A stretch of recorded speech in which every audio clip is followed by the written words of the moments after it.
Commonly, we are said to be our brother's keepers. Is that so now? Because nowadays, the vulnerable, mostly women, children, and men, are subject to abuse, rape, incest, forced marriage, slavery, or any other form which may even involve the extraction of organs and tissue. We even hear of women deceived and lured and trafficked to several countries, Libya for example, into very, very horrible situations.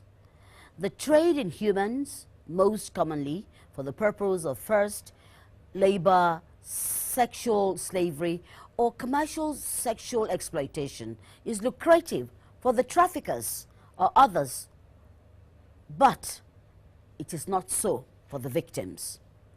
This crime is happening to our posterity. Human trafficking is a crime against the person because of the violation of the victim's personal rights of movement through cohesion and because of their commercial exploitation. According to some statistics that we got from the International Labour Organization, ILO, forced labor, a component of human trafficking, generates an estimated $150 billion in profits per annum as of 2014. Let's go back a bit. In 2012, the ILO estimated that 21 million victims are trapped in modern-day slavery. 14.2 million were exploited for labor, 4.5 million were sexually exploited, and 2.2 million, about 10%, were exploited in state-imposed forced labor. Therefore, human trafficking is said to be one of the fastest growing activities of transnational criminal organizations. Now, what has gone wrong? Even children are not left behind. They are also part of this awful syndicate that is taking place. Now, is it that we really don't care anymore? What exactly is the root cause of human trafficking, particularly in our country?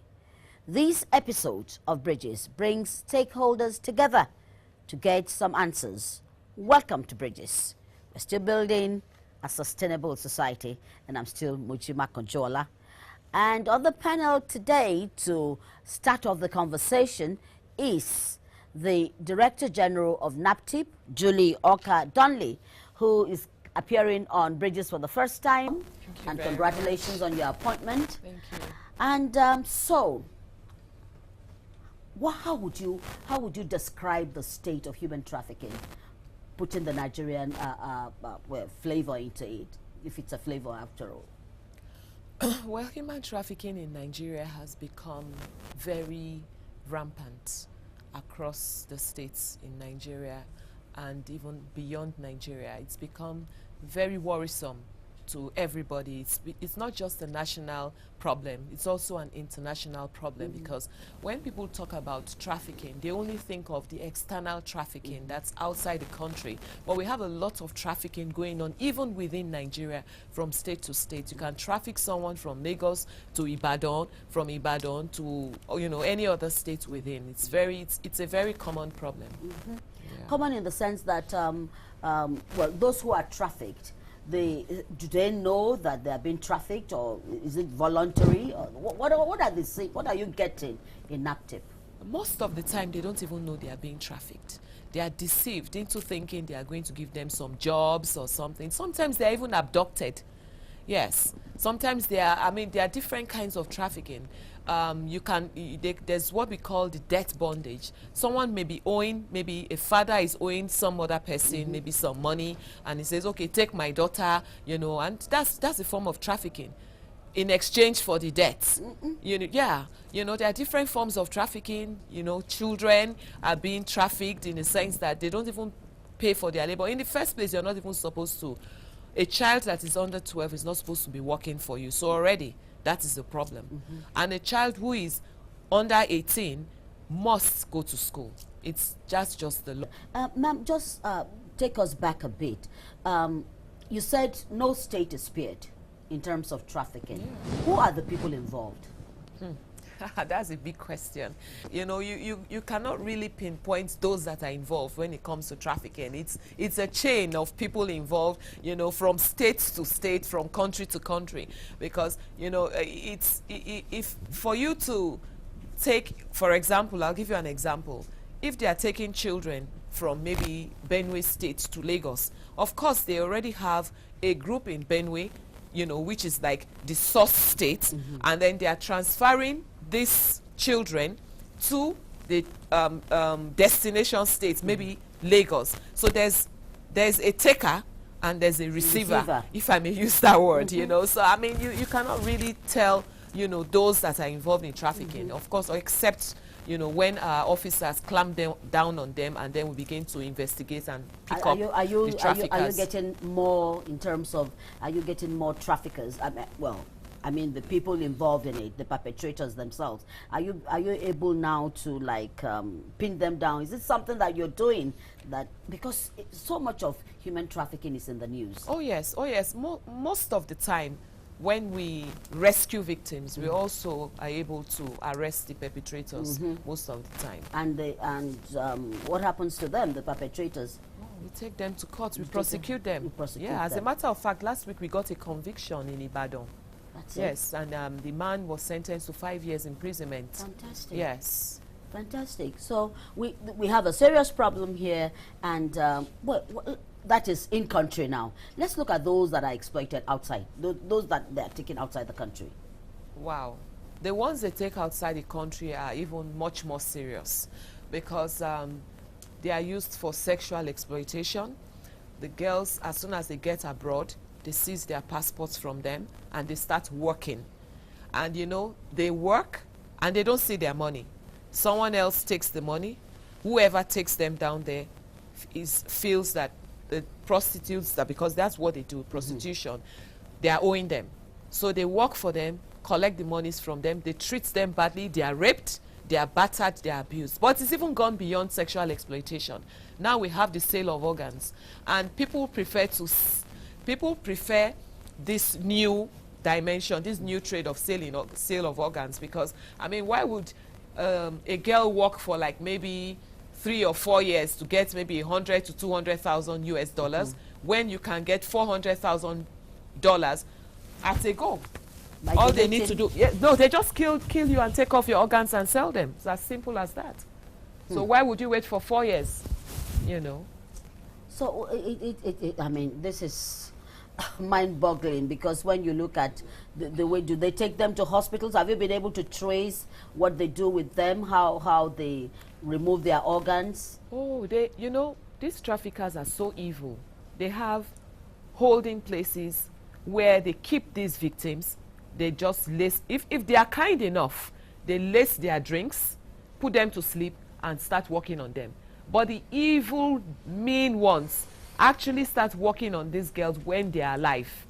That is what they do. They are that mean. They even, if you go online, you'll see all sorts of evil videos that they post. So it means someone is actually recording these evil acts going on, and they send it all over the world for people to see that this is real. That's what's going on. In spite of all that, people still subject themselves to be trafficked. Yeah, you know, I don't know. Nigerians are, most of the time, they're in denial.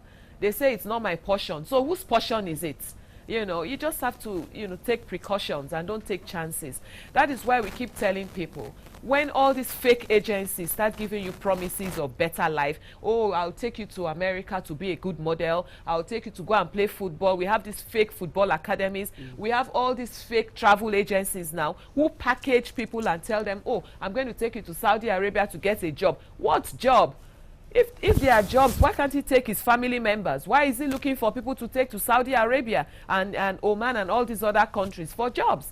So you should first, it should also always, you know, send a red flag to you. And if you're in doubt, please call Naptip. Whenever you're in doubt, when people offer you all these fake, juicy jobs all over the world, please contact Naptip or the nearest security agency, because we work together to confirm before you can rush go. out of the Well, country. yeah, we have a Naptip address there and the telephone numbers, you know, rolling on your screen so that you can take care of that. Now, DG, let's move to the audience, because I know that this is a pathetic story, and you know, sometimes I can't imagine, you know, ripping one through, you know, for organs, and these are some of the dangers that people are exposed to. Yes, on the audience, I know that you're eager to come in. Let's hear from you. Yes, Imam, please, let's start with you. Well, this is a very strange and very dangerous trend that we are seeing. This thing, all in all, very, very ungodly and inhuman. Let me pick it from the Islamic teaching. It is very wrong to sell something that you don't know. You don't deceive people to sell, even in marriage. On a lighter mode, a woman does not put wig on her head to go and meet the husband she wants to marry, so that the husband thinks that that woman has that hair and she doesn't have it. In Islam, it is wrong. As simple as that. Wow. So if you now want to do business, in Islam, you don't do business you have not seen.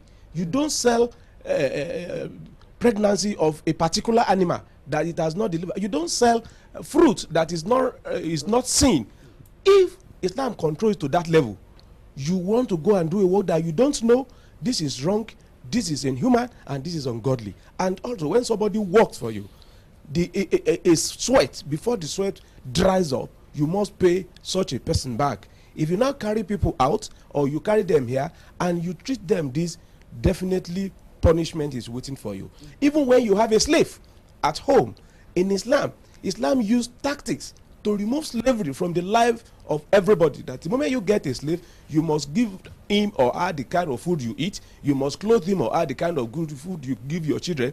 You must also equity. That is, you don't. He's trying to use system to eradicate slavery completely, because without mentioning that person. If your children go to school, they must go to school. Oh. Okay. My name is Andrew Derek Idenyi. A child trafficking and activist. Well, this is very unfortunate, but the good thing is that it is beginning to come to the front already, and it's an issue that Naptip have taken up, and they are ready to attack it head on. So I think it's in a very good light. In our own capacity, we have tried at several points, but this is really a modern day slavery, exploitation, forced labor that people are coerced and deceived into, transferred from place to place. Share some experience with us. Some of the for instance, I know of people shipping girls from Abia to Warri to Lagos, you know, for all this forced labor and all that. Whatever the reasons are, whatever it is that they're telling the parents, we don't know, but they get them there. You get into these homes, you get raped by the husbands, you get raped by maybe the eldest sons and all that. Then you hear some cases of suicide because the girl doesn't have anything to do anymore, and the only alternative she had is just to maybe commit suicide. So I think the problem is we need to look very strongly at tackling hunger and poverty. I think this is very key in this particular fight. We have somebody here. Please, yes. Okay. My name is Evelyn Okako. I'm a journalist. And when you said share some experiences with us, I actually recalled a few experiences I've had on a story I'm still working on that has to do with trafficking of children especially. And I remember one of the places we went to, and we're just because we had already gotten permission from Naptip to do activities and work with them. And we're going to put this women like in a test sort of. And I was actually carrying a recorder on me, but they probably didn't know that. And I was discussing with them. I told them I am a businesswoman. I had come to Abuja to start up a business, and I need someone, a child below 12, to work with me. I need someone whom, when I talk to her, she would not shout at me like that.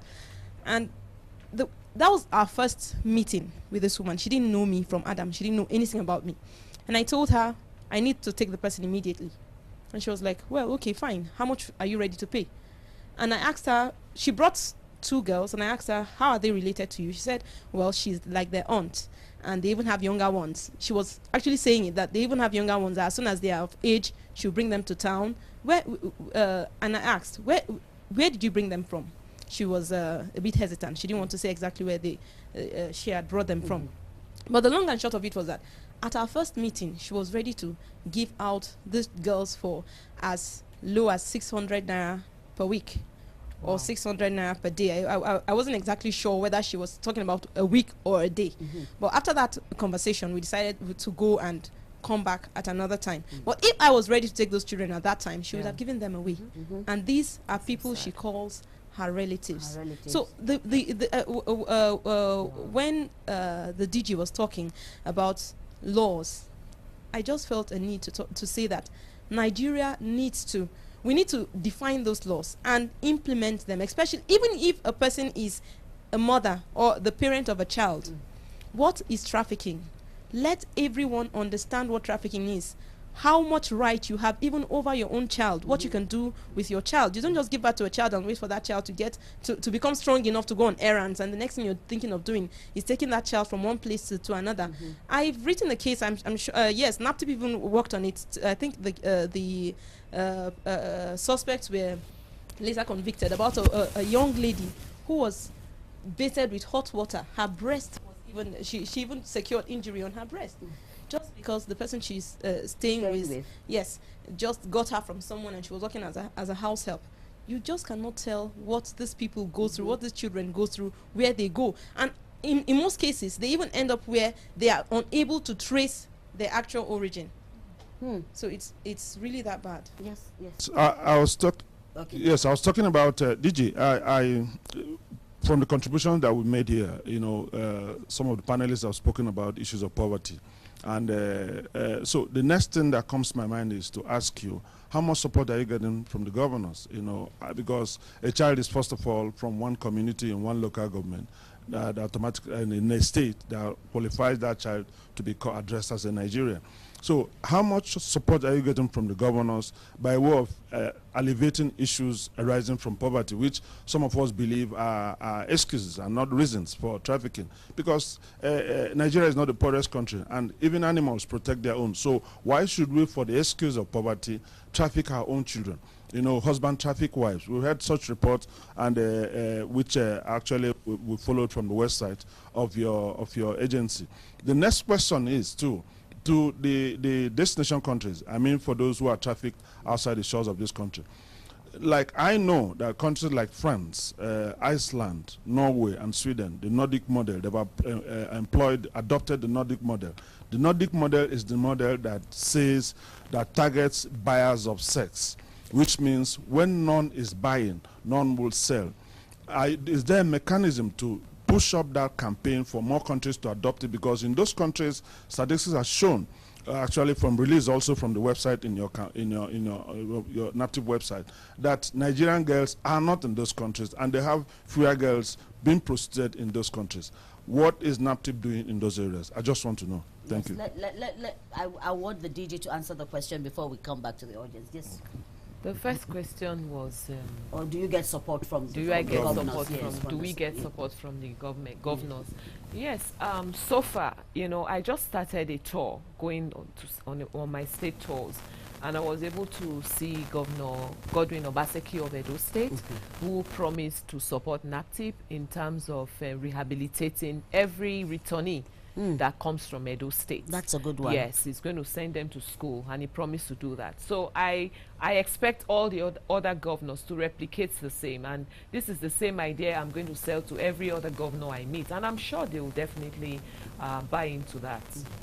Then the other question? The European countries, are you making them to understand that there is need for them to... Do we have a bilateral where you can speak to particularly some of these countries outside the shores of Nigeria, where some of our people are being trafficked? Yes, of course we do have such bilateral agreements within countries that are endemic in terms of trafficking, and we work together with their agencies as well. Their security agencies work together with Naptip, and then we're getting good results. Okay, right. Yes, please. Trafficking in persons is at an alarming rate in Nigeria especially. In Nigeria alone, 750,000 to 1 million people are trafficked. 75% are trafficked within the states, 23%, 75% across the states, 23% within the states, and 2% internationally. One issue we need to look at here is security. Security challenges are making women and children vulnerable to trafficking. When there is hunger and poverty in the IDP camps and areas where there are security challenges, they are compelled to look for greener pastures where they can at least afford to eat. So we need to address security challenges so that our people are not vulnerable to trafficking, especially in the IDP camps. How are we monitoring our borders? Well, you know, the job of monitoring the borders is strictly that of the Nigerian Immigration Services. Yes. But that is not to say that Naptip does not collaborate with the agency. We collaborate with the Nigerian Immigration Services, and I think they are doing quite a good job, because they are the ones who stop some of these traffickers from carrying these victims out. They arrest a lot of them and bring them back to Naptip. So far, so good. Yes, I know they can improve on it, but they're doing what they have to do. Yes, in terms of prosecuting them, how long does it take? Do we need to speak to, appeal to the courts so that they can expedite action to ensure that, people that have been caught as, serve as deterrent to others? You've taken the words out of my mouth. We really need to talk to the judges to expedite action, because sometimes it takes so many years, to try these cases, and it's very frustrating, even for the victims who have been so traumatized, to see evil people just going free, so to speak. And at the end of the day, when we finally get conviction, some of them are not even satisfied with the number of years given to these evil traffickers. So I think the judges need to help us to do more, and in that regards we're going to be having talks with them as well on this. So we're going to be building the bridge, right? Yes, we will. Yeah, okay, to accelerate action. Yes, please. Personally, I know that not much is being done by the states to stop trafficking. So we need to wake the states up. We need to wake them up. The local government chairmen must see this as their own fight. They must do everything to reduce poverty. They must do everything to ensure that people are happy in their states. Now, how do we even get this thing, or this gospel, so to speak, to the grassroots? It takes awareness creation. How are you creating more awareness? Well, we've started already. Every Thursday across the 9 zonal commands, we go out to create awareness. Some go to schools, some go to churches, some go to mosques, everywhere. We go to the local government chairman, we go to community leaders, youth corps, and all of that. And going forward is just awareness all the way. We're engaging everybody. All stakeholders are going to be engaged. Local government chairman, imams, pastors, everybody you can think of will be engaged. Every single stakeholder, even parents have a role to play as well. Everyone will be engaged. Yes, sir. Thank you, ma'am. My name is Abdurrahim, a lawyer by profession. I want to really commend the DG of Naptip for the work she's doing in her agency. It's not really an easy job. It's a Herculean job. And I, just like my other contributors have said, we all have to join hands together to ensure that she succeeds in her job.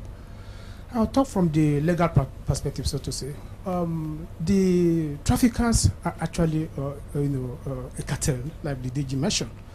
So they operate from a very high pedestal, and the crime of human trafficking is clandestine in nature. That's why experts has to be in the field to do the job. But it is an all stakeholders issue, because those who are really enlightened, or educated, are supposed to be the leading group, particularly the lawyers. Because when these cases are taken to court, it is lawyers who come to defend these people, the criminal, the traffickers. And some of the lawyers really don't understand the real issue at stake. And some of them actually try to defend these people blindly. Thank you. Shout it out. Yeah. Yes, you said your awareness will be in July. On the 27th of July this year, we're going to launch a massive awareness campaign. And going forward, we're going to have it in every single state of the Federation. Every local government area So you're going to be translating into local languages, Yes, so that yes. everybody is brought together to ensure that they understand this inhuman, very very inhuman actions to ourselves. Well, I'm afraid our time is here. Like always, we don't have enough time on bridges, but we keep building this bridge so that we can contain illegal human trafficking. I don't even think it's legal in any way. Yeah, to traffic. Evil. Yes, it's evil. That's it. That's the conclusion here. It is evil. So if you see something, say something, and that way together we can contain and even put an end to human trafficking, so that the unfortunate victims who, when finally, if they are lucky to stay alive and are brought back home, can stay alive and integrate with the rest of us to build a better Nigeria. Thanks for watching. We'll be back again same time next week, and Bridges will continue to build those gaps so that together we can accelerate development in Nigeria. Thanks for watching.